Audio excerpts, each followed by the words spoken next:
Donc, je vous ai expliqué ça avec un schéma tout simple. Un système isolé, donc qui n'échange rien avec l'extérieur, qui passe à un état 2 ou qui revient à l'état 1. Vous écrivez le premier principe. Le premier principe est valable dans les deux sens. Autrement dit, il n'est pas capable de prévoir s'il y a un sens spontané et un sens non spontané à la transformation. Or, on sait très bien que les transformations ont lieu dans un sens et pas dans l'autre. Par exemple, deux systèmes de température différentes, vous les réunissez en un seul sous-système isolé, qui comprend ces deux sous-systèmes. Alors le corps chaud va donner l'énergie thermique au corps froid, et une fois qu'on sera tous les deux à la même température, à l'équilibre thermique, spontanément, ça ne revient pas en un corps chaud plus un corps froid. Donc il y a un certain nombre de phénomènes comme ça, qui sont des causes d'irréversibilité, donc il faut qu'une transformation ait lieu dans un sens et pas dans l'autre. Donc les plus courantes, dans le sens, enfin, plutôt dans l'ordre de fréquence, que vous allez voir très souvent, c'est un transfert thermique entre un corps chaud et un corps froid, irréversible.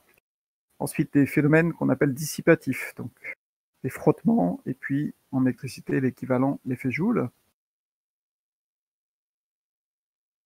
La diffusion, c'est lorsqu'on a des zones de concentration différentes, donc on a un gradient de concentration, alors ça, le gaz, le liquide migre du plus concentré vers le moins concentré.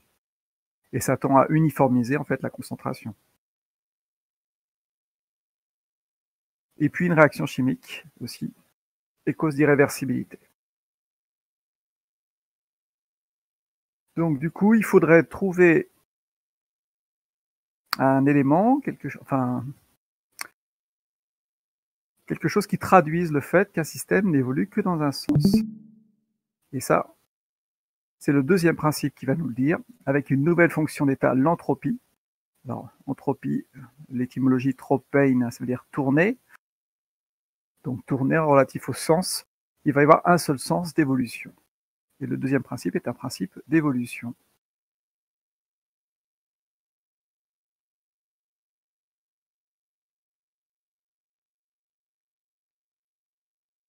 Donc pour tout système, on postule l'existence d'une fonction d'état entropie, qui est forcément positive, qui est en joule par Kelvin, donc qui n'est pas une énergie, qui est extensive, additive, donc si vous réunissez des systèmes, les entropies s'additionnent, qui a une propriété particulière, c'est que la limite, quand la température tend vers 0 Kelvin, l'entropie tend vers 0.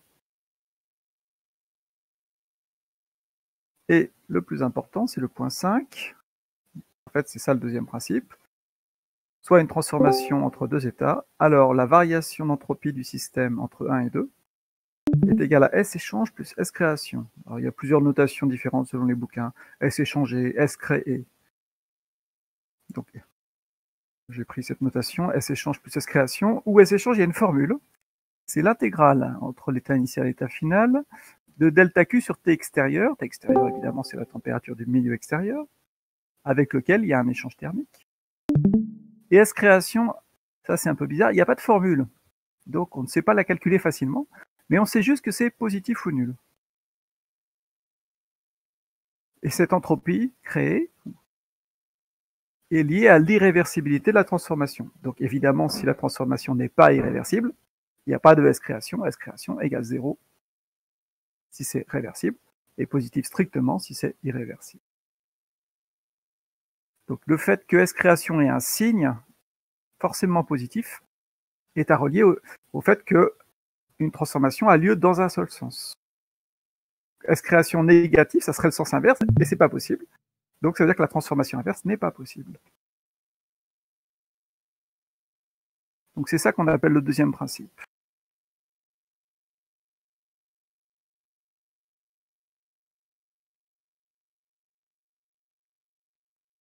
Est-ce que les notations sont claires?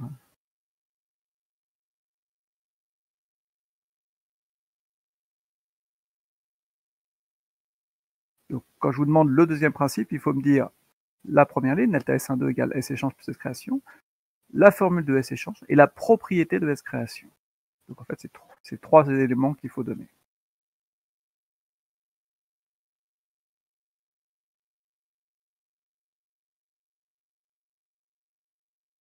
Alors ça, c'est pour une transformation finie. Si la transformation est élémentaire, delta S devient ds, différentiel de S. S échange devient delta S échange, petit S échange. Et delta S création. Avec les mêmes propriétés. Alors comme c'est une transformation élémentaire, on n'intègre pas. Delta S échange, c'est delta Q sur T extérieur. Et puis delta S création, positif ou nul, égal à 0 si c'est réversible, positif strictement si c'est irréversible.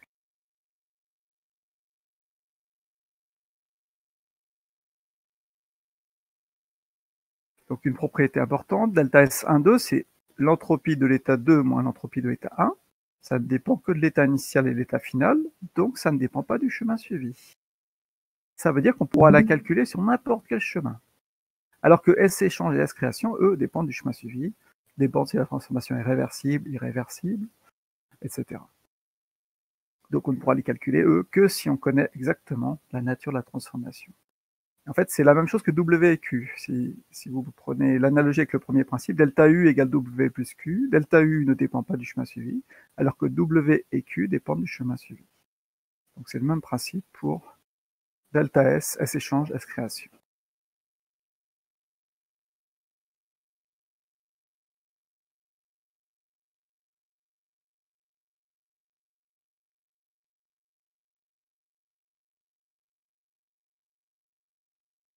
Alors ça c'est intéressant. L'énergie interne, on avait compris ce que c'était. L'entropie, c'est quoi? Ça, c'est beaucoup plus délicat. Donc l'entropie, on dit que l'interprétation physique, ça mesure simplement le désordre d'un système. Donc si l'entropie augmente, delta S positif, ça veut dire simplement que le désordre du système augmente. Et puis inversement, delta S négatif, le désordre diminue. Par exemple, un liquide qui monte en température, le delta S est forcément positif. Pourquoi? Parce que les molécules à 50 degrés sont plus agitées qu'à 20, le milieu est plus désordonné. Le désordre augmente, S doit augmenter. Et inversement, quand un liquide se refroidit, l'entropie diminue. Donc c'est un solide qui monte en température, un gaz, enfin peu importe la phase, hein, un système qui monte en température sans changer de phase, forcément S augmente. Ensuite, changement de phase. Changement de phase, le changement d'état, solide vers liquide. Donc un solide c'est ordonné, contrairement à un liquide, donc forcément l'entropie doit augmenter, le désordre augmente. Et ça augmente beaucoup, puisqu'un liquide est beaucoup plus désordonné qu'un solide. Donc je peux prévoir que delta S lors de cette transformation va être très grand. Beaucoup plus grand que lorsqu'on chauffe simplement un liquide par exemple. Et puis je vous donne un troisième exemple lors d'une réaction chimique. H2O plus un IDO2 d'un H2O. Là vous avez, on peut dire 1,5 molécules. Et là une molécule. Il y a moins de molécules, il y a moins de molécules pour autant de matière. C'est plus ordonné. Donc forcément je sais que le delta S de cette transformation va être négatif.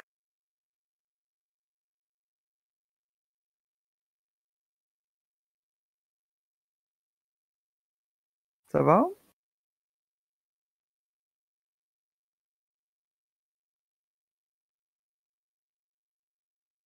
Oui. Merci. Ça me permet de vérifier que vous m'entendez bien. Donc, reprenons la propriété que je vous ai dit tout à l'heure, limite de S quand t est envers 0. Donc, quand t est envers 0, en fait, tout le monde s'arrête. Les molécules ne bougent plus au zéro absolu. Donc, si ça bouge plus, c'est l'ordre complet. Il n'y a plus de désordre. Donc, s'il n'y a plus de désordre, l'entropie tend vers 0. Alors, en fait, on dit tend vers parce que le zéro absolu n'est pas atteignable expérimentalement, mais on peut s'en approcher très très près.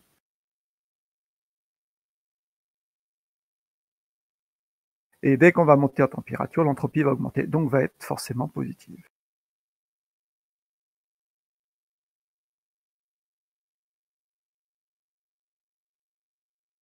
Alors, voyons voir un petit peu les conséquences du deuxième principe. Prenons une transformation réversible quelconque.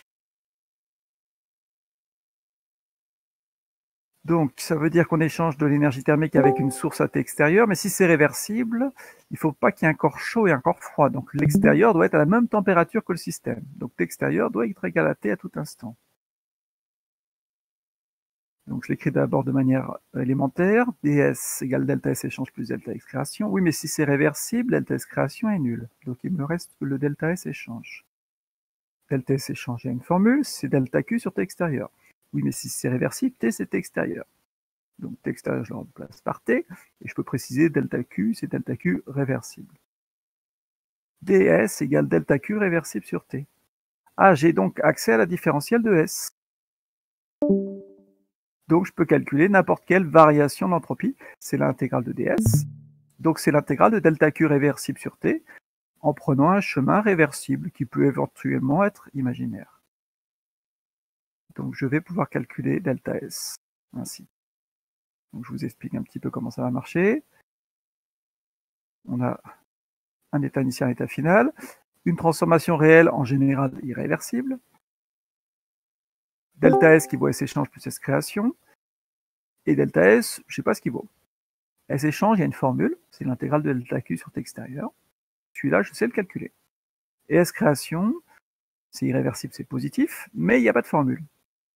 Donc, puisqu'on ne sait pas calculer S création, on ne sait pas calculer delta S 1, 2. Donc, on est bloqué, on n'a que S échange qu'on peut calculer sur la transformation réelle.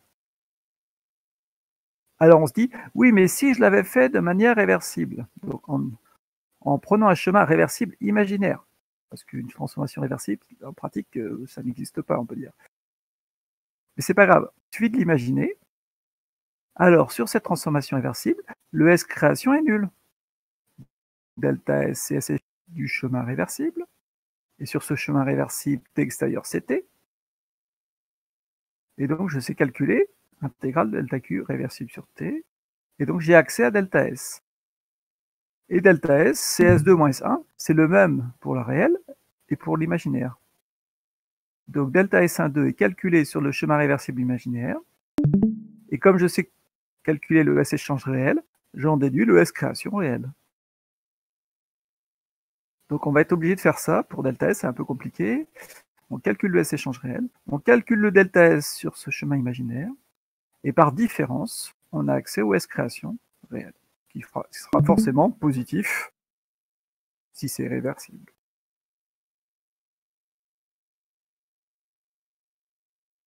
Donc ça demande un petit peu de réflexion, c'est un peu délicat, donc ça on redétaillera par la suite. Donc pour l'instant, est-ce que des notes? Oui. Comment on sait que le delta S est la même pour la transformation réelle que pour le chemin imaginaire? À cause de ceci. Delta S, c'est S2 moins S1. S2, ça dépend que de l'état 2. S1, ça dépend que de l'état 1. C'est une fonction d'état. Ça dépend que de l'état. Donc, du moment que tu vas du même état initial au même état final, ben, ça c'est S2 moins S1, et ça c'est S2 moins S1. D'accord, merci.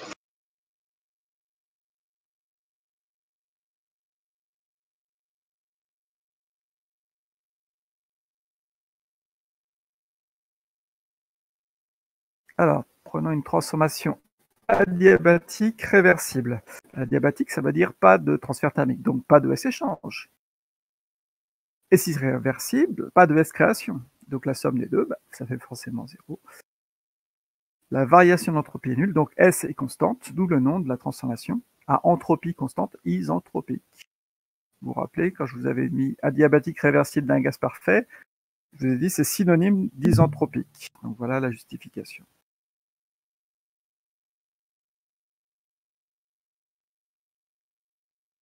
Et si c'est un gaz parfait, alors PV puis exposant gamma égale constante.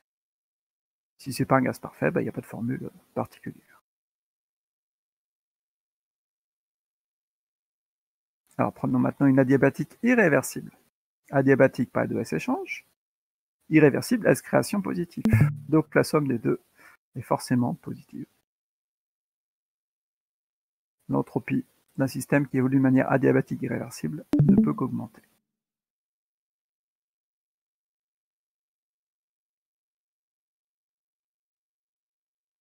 Maintenant, système isolé. Donc delta S, S échange plus S création. Si c'est isolé, il n'y a pas d'échange thermique. Donc S échange égale 0. Et S création ne peut être que positif ou nul. par propriété. D'où la somme des deux est forcément positive ou nulle. Donc l'entropie d'un système isolé ne peut que croître. Ça, c'est une formulation historique du deuxième principe. L'entropie d'un système isolé ne peut que croître. Pour retenir ça, vous pouvez penser à l'entropie, ça mesure le désordre de votre chambre. Vous fermez la porte, voilà, votre chambre est isolée. Le désordre de votre chambre ne peut qu'augmenter. L'entropie d'un système isolé ne peut que croître.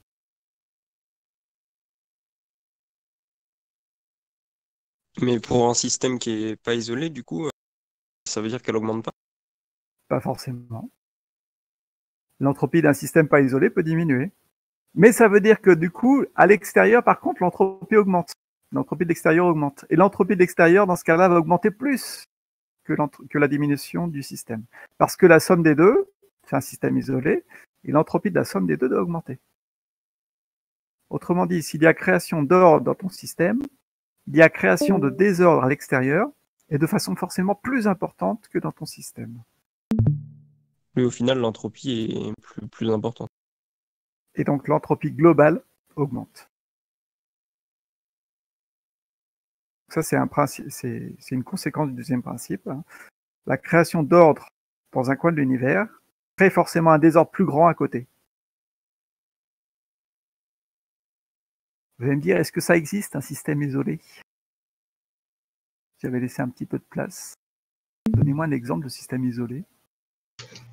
Un calorimètre, est-ce que ça peut être un système isolé? Ouais, mais c'est pas tout à fait isolé. Il y a toujours des pertes. C'est pas bien isolé, ça. Non, ça marche pas bien, ça. C'est isolé en théorie, mais en pratique, pas tout à fait bien. Non, non, un vrai système isolé, parfaitement isolé. L'univers? Voilà. L'univers, qui regroupe l'ensemble de la matière. Ça, c'est bien isolé. Alors après, ça pose des questions de philosophie, éventuellement. Ça. Mais l'univers, toute la matière. Donc, l'entropie de l'univers ne peut que croître. Le désordre de l'univers ne peut que croître. Donc, ceci est en accord avec le fait que l'univers est en expansion. Donc, a priori, il y a une quantité finie de matière qui occupe de plus en plus de place. Donc, le désordre augmente suite au Big Bang. Vous savez peut-être qu'il existe la théorie du Big Crunch, moins connue que le Big Bang. Donc, c'est que certains disent, au bout d'un certain moment, l'expansion va s'arrêter et puis la matière va revenir tout au même endroit selon un Big Crunch. Oui, mais alors dans ce cas-là, ça voudrait dire que l'ordre du système va augmenter. C'est contre le deuxième principe. Donc, a priori, le Big Crunch est en désaccord avec le deuxième principe. Et donc, a priori, c'est une théorie qui ne tient pas la route.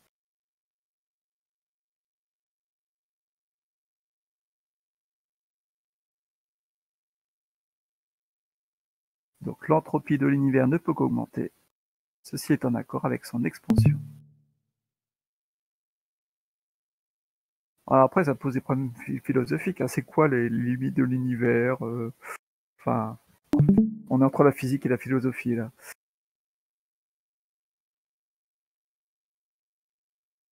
C'est pas pour rien que autrefois les philosophes étaient physiciens.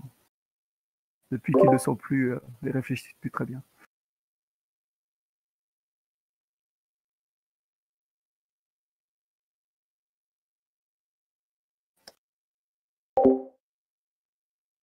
Ouais. Bon, je n'ai pas les réponses. Prenons maintenant un cycle. Donc je pars d'un état 1, je fais un cycle et je reviens à l'état 1. Donc l'état 2, c'est l'état 1.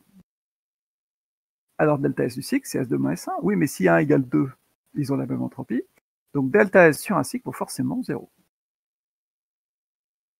Delta U d'un cycle est forcément 0. Delta H d'un cycle, forcément 0. La variation d'une fonction d'état sur un cycle est forcément nulle. Et delta S du cycle, c'est S échange du cycle plus S création du cycle. Et delta S égale 0. Or, S création est positif ou nul? Nul si c'est réversible, positif si c'est irréversible. Donc si la somme des deux est nulle et que l'un est positif, bah forcément l'autre est négatif. S échange d'un cycle est forcément négatif ou nul. Et si durant votre cycle, le système échange avec plusieurs sources, le S échange vaut la somme des S échanges. S échange 1 plus S échange 2 s'il y a deux sources, par exemple. Et chaque S échange, il y a une formule, c'est l'intégrale de delta Q sur T extérieur. T extérieur, c'est la température du coup de la source I, TI. Donc la somme des intégrales de delta QI sur TI est négatif ou nul. Je vous donne un exemple avec deux sources. Très souvent, on a ça. Donc une source à T1, une source à T2. Alors sur un cycle, l'intégrale de delta Q1 sur T1 plus l'intégrale de delta Q2 sur T2 est négatif ou nul. Et si c'est des sources, leur température ne varie pas. Donc intégrale de delta Q1 sur T1, bah, ça fait Q1 sur T1 finalement. Q1 sur T1 plus Q2 sur T2 est négatif ou nul. On le reverra après. C'est pas la peine d'écrire pour l'instant. Et on appelle ça l'inégalité de Clausius. Il faut rappeler dans le cycle de Carnot, on a établi Q1 sur T1 plus Q2 sur T2 égale 0. Ça, c'était l'égalité de Clausius pour un cycle réversible. Et on va voir qu'on peut le généraliser. Et en fait, ça fait, en généralisant, c'est négatif ou nul. Et c'est l'inégalité de Clausius. Je vous en reparlerai un petit peu après.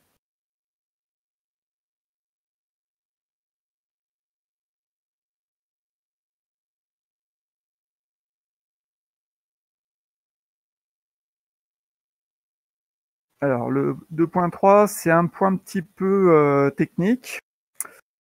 Donc, si vous ne comprenez pas tout pour l'instant, c'est pas dramatique. Alors, je prends le système qui m'intéresse, qui échange avec une source de chaleur, qui par définition est un système de température constante, T source, TS. Par définition, une source de chaleur, on appelle aussi un thermostat, est un système qui évolue de manière isotherme, donc sa température ne varie quasiment pas, et réversible. Alors c'est bizarre, ça donne de la chaleur, mais ça ne varie pas en température. Pourquoi? Comment une source de chaleur peut-elle donner, recevoir, hein, selon le signe de Q, de la chaleur sans que sa température ne varie? Parce qu'elle est beaucoup plus grande que l'autre. Voilà, c'est ça, c'est un problème de taille, de capacité thermique en fait. C'est beaucoup plus gros, donc ça a une capacité thermique énorme, donc ça a une grande inertie thermique. Donc par exemple, vous et l'atmosphère. L'atmosphère joue le rôle de source de chaleur par rapport à vous. D'accord? Donc en ce moment, il fait 7 degrés dehors. Donc si vous sortez, vous allez donner de l'énergie thermique à l'atmosphère. Oui, mais l'atmosphère, elle ne va pas rester à 7 degrés. Ok, et ça, j'appelle ça l'ensemble, la somme des deux. Et je suppose que la somme des deux forme un système isolé. Alors je calcule delta S du système. C'est S échange système plus S création. Donc S création, il n'y a pas de formule. Je sais juste qu'il est positif ou nul. Et S échange, il y a une formule, c'est l'intégrale de delta Q sur T extérieur. Et extérieur, bah, c'est TS. C'est la source de chaleur à TS, donc c'est TS. Elle est constante, cette température, donc je peux la sortir l'intégrale. Et intégrale de delta Q, bah, du coup, ça fait Q. Q sur TS plus S création.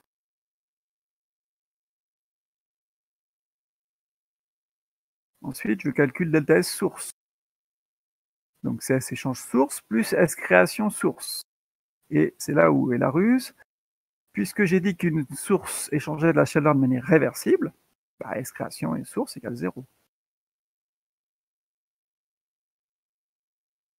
Sauf que s'ils sont à température différente, il y a un corps froid et un corps chaud, donc il y a un transfert thermique irréversible. Donc est-ce qu'on a le droit de mettre 0? Eh ben, on va dire que conventionnellement, le fait que ça soit irréversible, je rejette ça du côté du système et je dis bah, c'est pas de la faute de la source. La source, elle peut recevoir ou donner de l'énergie thermique, c'est réversible pour elle. Donc, si c'est pas réversible, on va dire que c'est à cause du système et pas de la source. Donc, c'est une convention en fait. Donc, on dit conventionnellement la source 1 S création égale à 0. Et il me reste du coup le S échange qui vaut intégrale de delta Q sur T extérieur. Alors T extérieur pour la source, bah, ça devrait être T, la température de l'autre. Et c'est là où est la ruse. Je dis, bah non, puisque si je considère qu'elle évolue de manière réversible, il faut que l'extérieur soit une température T source. Ce qui est faux. Donc là aussi, c'est une convention. Je vais mettre conventionnellement T extérieur égale TS. Comme ça fait que c'est réversible. Donc, c'est une ruse. Ensuite, TS est constant, on sort. Intégrale delta Q, bah, c'est les Q. Q source. Or, Q source, c'est l'énergie thermique reçue par la source. Et forcément, bah, c'est l'opposé de ce que reçoit le système. C'est la même grandeur, mais aussi une près. Si la chaleur va de la source vers le système reçoit Q positif et la source reçoit une chaleur négative, reçoit moins Q. Donc moins Q sur TS. Monsieur, Oui. j'arrive pas à comprendre pourquoi S création est positif alors que c'est un système réversible. Ah non, attention, c'est la source de chaleur évolue de manière réversible. Mais l'ensemble, pas forcément. Si ton système il est à 20 degrés et que la source de chaleur elle est à 25, alors il y a un transfert thermique irréversible. Donc lui, il évolue de manière irréversible. Et la source de chaleur, je considère qu'elle évolue de manière réversible. Je considère conventionnellement qu'elle évolue de manière réversible. Et je dis, l'irréversibilité, je la rejette du côté du système. Et on est bien d'accord que il y a un truc qui ne va pas. Hein. Parce que si c'est irréversible pour les deux. Mais je considère que c'est que du côté du système. Bon, je termine la démonstration et après on rediscute. Ensuite, je fais la somme delta S de l'ensemble. L'ensemble étant la somme des deux, c'est la somme des delta S. S est une grandeur additive, extensive. Donc je fais S du système plus S de delta S du système plus delta S de la source. Évidemment, les deux Q sur TS et moins Q sur TS se compensent, et du coup j'ai S création, qui est positif ou nul, par propriété. Et donc je m'aperçois que S création c'est quoi? C'est la variation du système plus source, c'est la variation de l'ensemble, ou on peut dire aussi c'est la variation de l'univers, c'est la variation de l'entropie de l'univers. Donc on l'appelle parfois variation de l'entropie de l'univers, S création.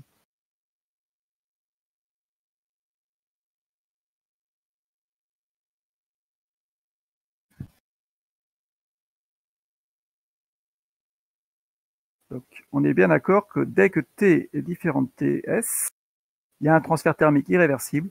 Je considère que l'irréversibilité, elle est due au système. Je la mets du côté du système de manière conventionnelle. Et je considère que pour la source, elle évolue de manière réversible. C'est un peu tiré par les cheveux, hein, mais c'est une convention thermodynamique.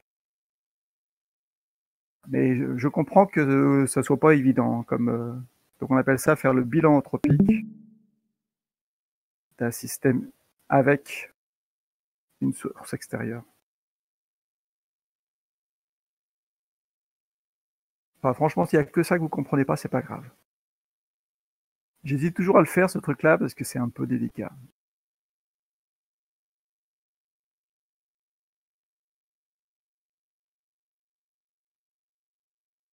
Alors, ce qui suit va être... Oui, peut-être une question avant de continuer. Oui. Est-ce qu'on aurait parfois, par exemple en colle, le bilan d'entropie à démontrer, par exemple Non, on ne voudrait pas ça en question de cours. Non. D'accord. Non, c'est un peu délicat et c'est un peu limite. Je vous dis toujours, j'hésite à le faire éventuellement, mais bon. Alors ça, c'est beaucoup plus important. L'identité thermodynamique fondamentale, si c'est fondamental, a priori. Donc, soit un système fermé, monophasé, donc soit un gaz, soit un solide, soit un liquide, hein, de composition constante, pas de réaction chimique. Alors, on peut montrer que le système a une variance de 2. On dit qu'il suffit de fixer 2 paramètres intensifs pour connaître tous les autres paramètres intensifs du système. Et je étudie une transformation élémentaire quelconque entre deux états très proches, où les paramètres TPV, puis les fonctions d'état UHS varient d'un tout petit peu, donc une différentielle. Et j'envisage soit une transformation réelle, soit une transformation réversible. Alors si c'est réversible, j'ai pas le droit à n'importe quoi, j'ai pas le droit au travail électrique, donc j'ai le droit qu'à du travail de force pressante. DU, DH, DS, c'est l'énergie, c'est U ou H ou S de cet état moins UHS de cet état. C'est une variation entre les deux états. Ça ne dépend que de l'état initial et de l'état final. Ça ne dépend pas du chemin suivi entre les deux. Donc que je passe par l'un ou par l'autre, j'aurai le même DU, même DH, même DS. Donc je vais les calculer sur un chemin simple, le chemin réversible. Et la formule que je vais trouver, elle sera valable pour la transformation réelle. Donc allons-y, DU, premier principe, c'est delta W plus delta Q. Et je me mets sur le chemin réversible, donc je précise mes grandeurs réversibles. Le travail réversible, il n'y a pas de travail autre, il n'y a que du travail des forces pressantes, c'est moins P extérieur dV. Oui, mais si c'est réversible, il faut un équilibre mécanique du système à tout instant avec le milieu extérieur, donc P extérieur doit être égal à la pression du système. Donc delta W égale moins PdV. Ça, c'est le premier principe. Deuxième principe, ds égale delta S échange plus delta S création, et delta S échange, il y a une formule, c'est delta Q sur T extérieur. Oui, mais je me mets sur le chemin réversible. Sur le chemin réversible, il n'y a pas de S création. Et si c'est réversible, nécessairement, il faut qu'il n'y ait pas de corps chaud et pas de corps froid, il faut qu'il y ait deux corps à la même température, donc le milieu extérieur doit être égal à la température du système. Donc delta Q sur T extérieur devient delta Q sur T. Je peux préciser delta Q réversible si je veux. Et du coup, ça me donne delta Q réversible. Delta Q réversible égale T fois ds.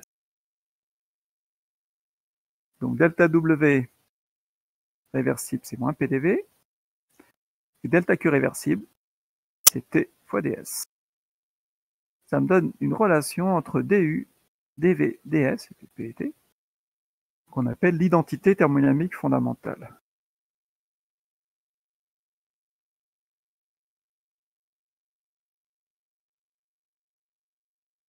En fait, je l'ai démontré là. Je l'ai démontré à partir du premier principe, de la formule du travail élémentaire et du deuxième principe, sur un chemin réversible imaginaire. Et cette formule est valable aussi pour la transformation réelle.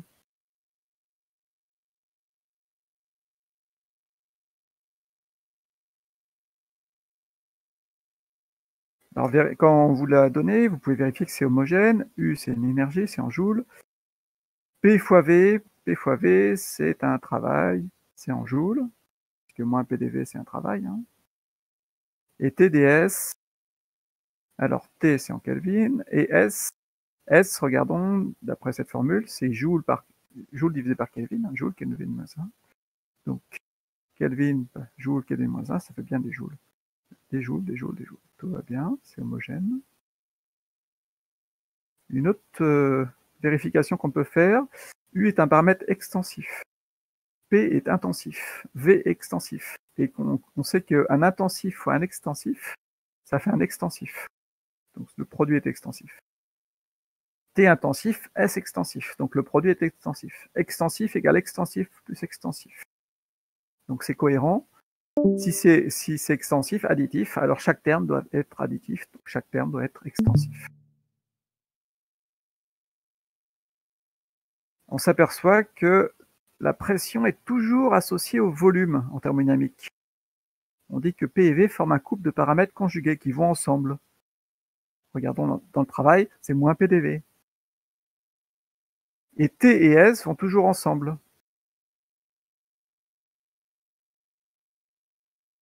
Donc, un intensif associé à un extensif particulier. P et V, T et V.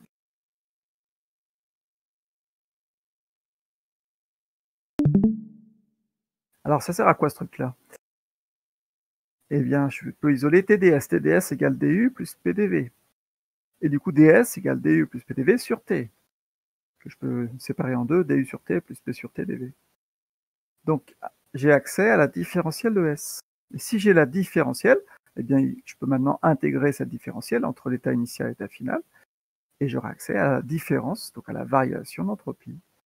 Conclusion, avec cette formule, je vais pouvoir calculer delta S de n'importe quelle transformation, qu'elle soit réversible ou pas, puisque sur le chemin réversible et sur la transformation réelle, ça donnera le même résultat. Donc l'identité thermodynamique me permet de trouver une différentielle de S, et donc me permet de calculer delta S. Est-ce que ça va?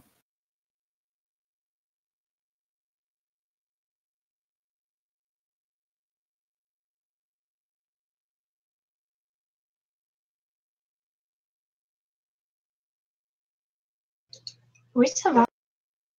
Ok. Alors, à partir de cette première identité thermodynamique, on peut en construire une deuxième avec H. Alors, comment est-ce qu'on fait? On part de la définition de H. H, c'est U plus PV. Donc, DH, c'est D de U plus PV. La différentielle d'une somme, c'est la somme des différentiels, donc ça fait DU, plus la différentielle du produit PV. La différentielle de PV, c'est PDV plus VDP. On a déjà fait cette transformation. Hein. D de PV, PDV plus VDP. Je remplace DU. Je viens d'écrire que c'était moins PDV plus TDS, moins PDV plus TDS, plus PDV plus VDP. Vous voyez que deux termes se simplifient. Et il me reste TDS plus VDP, que je mets plutôt dans l'ordre VDP plus TDS. On met plutôt l'entropie après. DH égale VDP plus TDS. Celle-là, je la prends pas par cœur, je la redémontre en fait, plutôt que de me tromper. Je prends la première et j'écris DH et je les redémontre rapidement. Celle-là qu'on appelle la deuxième identité thermodynamique, qui n'est pas fondamentale puisqu'on la retrouve à partir de l'identité thermodynamique fondamentale. Donc idéalement, ces deux dernières lignes, hein, vérifiez que vous savez le refaire. Vous partez de DU, également un PDV plus TDS. Et ces deux lignes-là, vous les écrivez tout seul. Donc il faut s'entraîner une fois ou deux. On remarque que H est une énergie, V fois P c'est une énergie, T fois S c'est une énergie, c'est homogène. V est associé à P, le produit de paramètres conjugués P et V. T est associé à S. T et S sont toujours ensemble, donc c'est cohérent. Un extensif fois un intensif fois un extensif, et à gauche c'est extensif. Ça permet éventuellement de vérifier qu'on ne s'est pas trompé. Donc il faut se méfier, hein, il y a des signes. Là, il y a dans DU, il y a moins PDV, et dans DH, il n'y a plus de signes. Donc, moins. Il faut faire un peu attention. J'en déduis du coup DS. TDS égale DH moins VDP, DS égale DH moins VDP sur T. Que je sépare en deux, en général, DH sur T moins V sur TDP. Et si j'ai DS, alors je peux calculer delta S de n'importe quelle transformation. Il suffit d'intégrer ceci entre 1 et 2. Que ce soit sur un chemin réversible ou réel. Ça sera le même delta S. Donc on a maintenant deux différentiels de S disponibles, soit ds égale du sur t plus p sur tdv, qu'on intègre, soit celle-ci. Alors on prendra quoi? Quand est-ce qu'on prendra la première? Eh bien quand on connaît la variation de volume. Quand est-ce qu'on prendra la deuxième? Quand on connaît la variation de pression. Donc si on connaît le volume, on utilise U. Vous vous rappelez UV. Le paramètre V est associé à la fonction d'état U plutôt. Si je connais les variations de volume, j'utiliserai U, donc DU. J'en déduis DS et j'intègre. Si je connais les variations de pression, HP, je sors DH et j'intègre en utilisant la fonction H.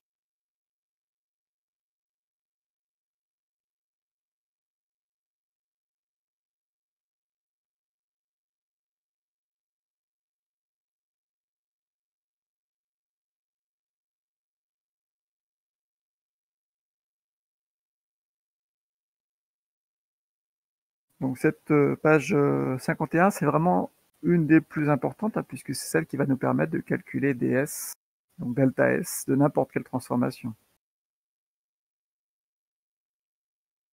Donc à bien maîtriser.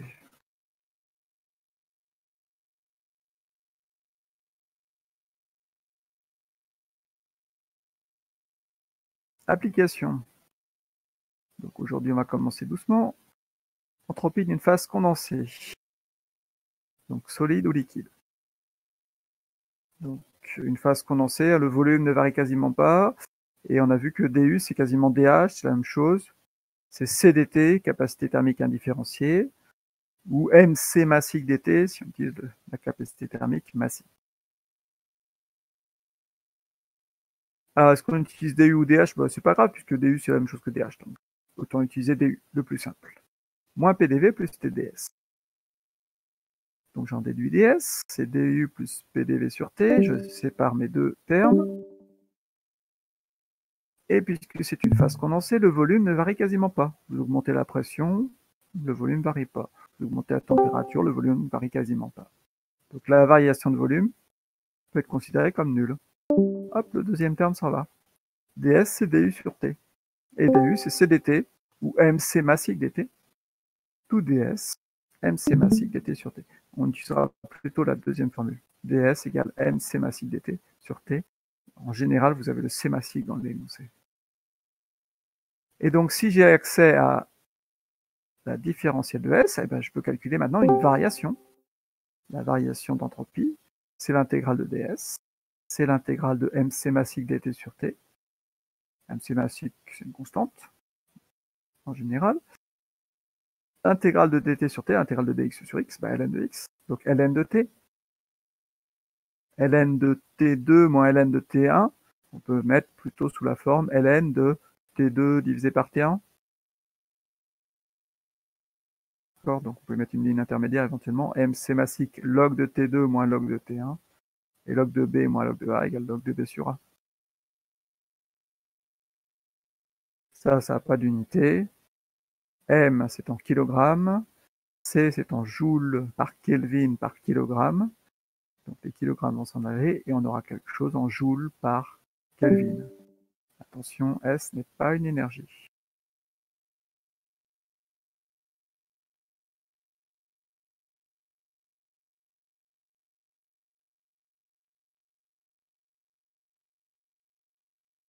Une application ? 1 kg d'eau liquide qui passe de 0 à 20 degrés.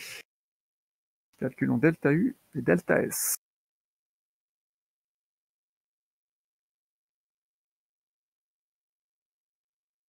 Donc je connais la capacité thermique, kg-1 massique.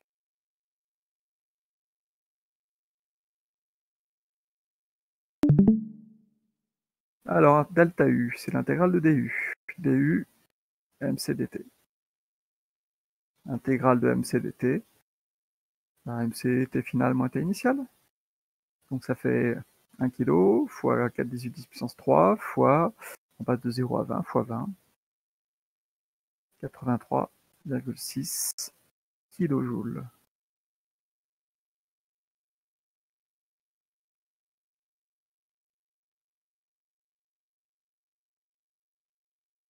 Et delta S, bah, c'est l'intégrale de ds.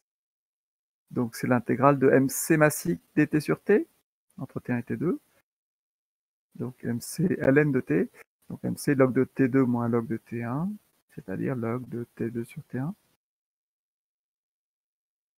Ah, attention, t1 c'est 0 degré. Ah ben ça va pas aller ça, si on met 20 sur 0.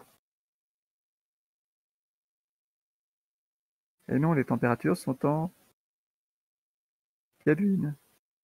Donc T2 c'est 293 Kelvin et T1 c'est 273 Kelvin. Ah du coup ça va, en Kelvin les températures sont jamais nulles. Et du coup c'est bon, vous pouvez faire l'application numérique.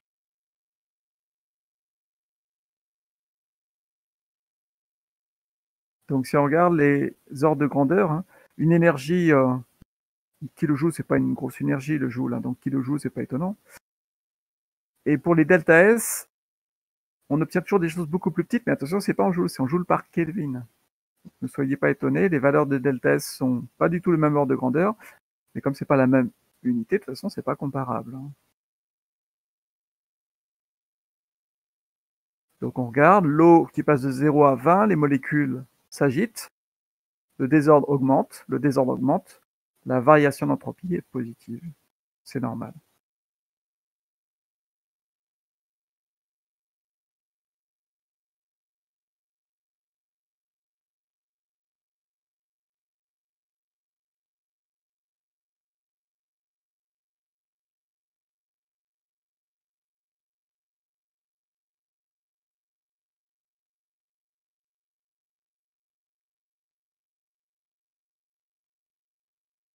Une petite remarque, on a trouvé la différentielle de l'entropie, du coup, on peut prendre la primitive, S, et la primitive de dt sur t, bah, c'est ln de t. Et si on connaît la différentielle, on connaît la primitive à une constante près. Donc on peut écrire l'entropie ne dépend que de la température, et vos MC et Ln de T à une constante près. Alors, ça, à la rigueur, ça m'intéresse pas tellement, parce que moi, ce que je veux, c'est calculer les variations d'entropie. Donc la ligne du dessus m'intéresse beaucoup plus. Calcul delta S, intégrale de ds, intégrale de MC dt sur T. Donc je l'ai juste mis en remarque.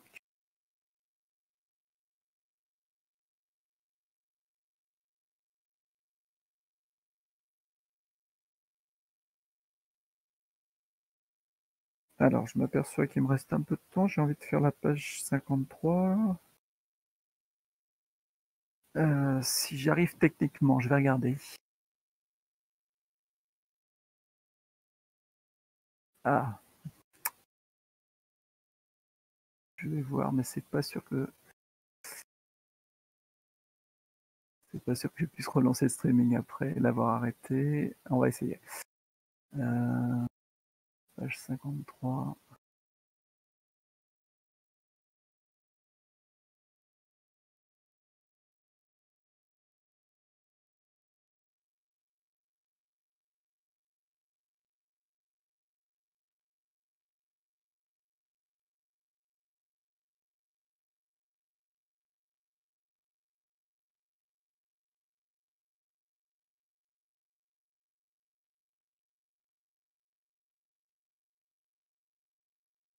Ça a l'air de marcher. Vous voyez là, le 2.6? Oui. Ok. Alors du coup, on va commencer la page 53. Alors du coup, là, je vais un peu moins vite, comme vous ne l'avez pas eu.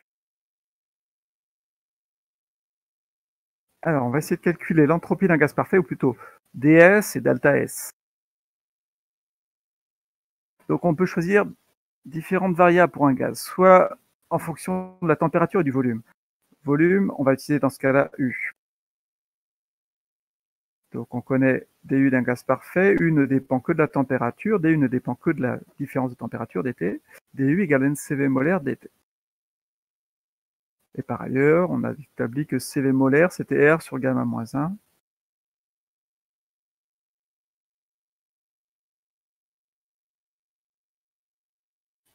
Je vais vous la mettre sur Discord dans la page, hein, donc si vous n'avez pas le temps de tout noter, c'est pas grave. Ensuite, j'utilise l'identité thermodynamique fondamentale. du, c'est moins PdV plus TdS. Alors, j'en déduis ds. ds, c'est du plus PdV sur T. Je sépare en deux. du sur T plus P sur T dV. du, c'est NC molaire dt. Donc, NC molaire dt sur T pour le premier terme. Et le terme P sur T, PV c'est nRT, donc P sur T c'est nR sur V. Donc je peux remplacer P sur T par nR sur V. Donc NCV molaire dt sur T plus nR dV sur V. Ah ça y est, j'ai la différentielle de l'entropie d'un gaz parfait. Ça dépend de la température ici et ça dépend du volume ici. Et je m'aperçois que les deux termes sont séparés. Donc c'est une fonction de deux variables, mais les variables sont séparées. Donc on peut intégrer ce truc-là. Delta S, c'est l'intégrale de ds, c'est l'intégrale de NCV molaire dt sur T, plus l'intégrale de nR dV sur V. Le premier terme ne dépend que de la température, donc les bornes, il suffit de connaître T1 et T2. Le deuxième terme ne dépend que du volume, donc il suffit de connaître les volumes V1, V2. dt sur T, c'est dx sur x primitive ln. Donc le premier terme va me donner NCV molaire log de T2 sur T1, et le deuxième terme, nR log de V2 sur V1. Donc si je connais température initiale finale, volume initial final, ça y est, j'ai la variation d'entropie du gaz parfait.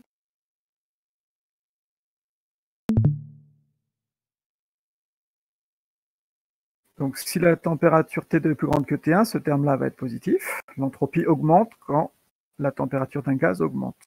Quand la température d'un gaz augmente, les molécules vont plus vite, le désordre augmente, donc l'entropie doit augmenter, c'est logique. Si le volume final est plus grand que le volume initial, le rapport est plus grand que 1, le log est positif.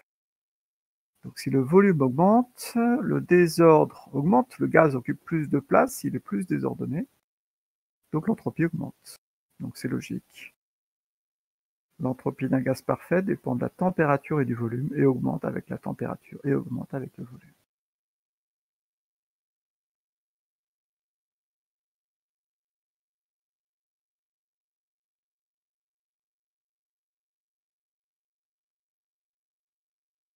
Donc au passage, à partir de la différentielle, on peut prendre la primitive, NCV molaire log de T, la primitive de ça, NR log de V, et on a donc l'entropie d'un gaz parfait en fonction de T de V, connue à une constante près.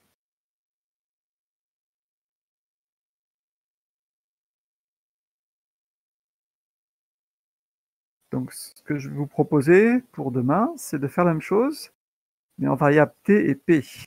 P, on utilisera donc H, H associé à P. Donc comment? En écrivant ce que c'est que DH d'un gaz parfait, en prenant l'identité thermodynamique avec H qu'on vient de démontrer, donc que vous démontrez.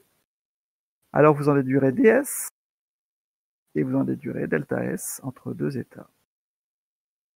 J'ai rempli quand même ça. Donc ça, vérifiez que vous savez le rétablir rapidement à partir de la première identité thermodynamique fondamentale. Écrivez ds et delta S. Donc voilà le petit travail à faire pour demain. Et du coup, vous verrez qu'en fait, il y a assez peu de choses à retenir. Une fois qu'on sait écrire les identités thermodynamiques, du, dh, alors on sait retrouver ds. Et on n'a même pas besoin d'apprendre toutes les formules. Donc l'idéal, c'est d'apprendre le moins de formules possible et de savoir les redémontrer rapidement.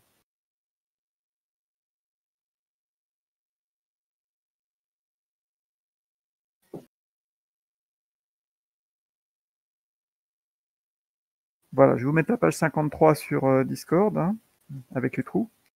Et puis on remplit ça pour demain.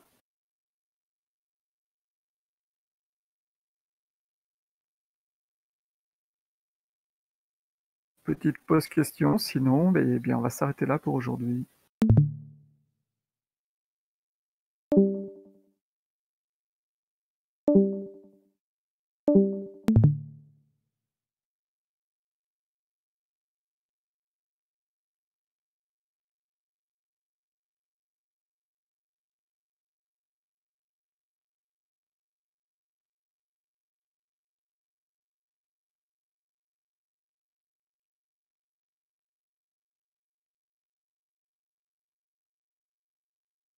Au revoir. Au revoir. Bonne soirée. Au revoir.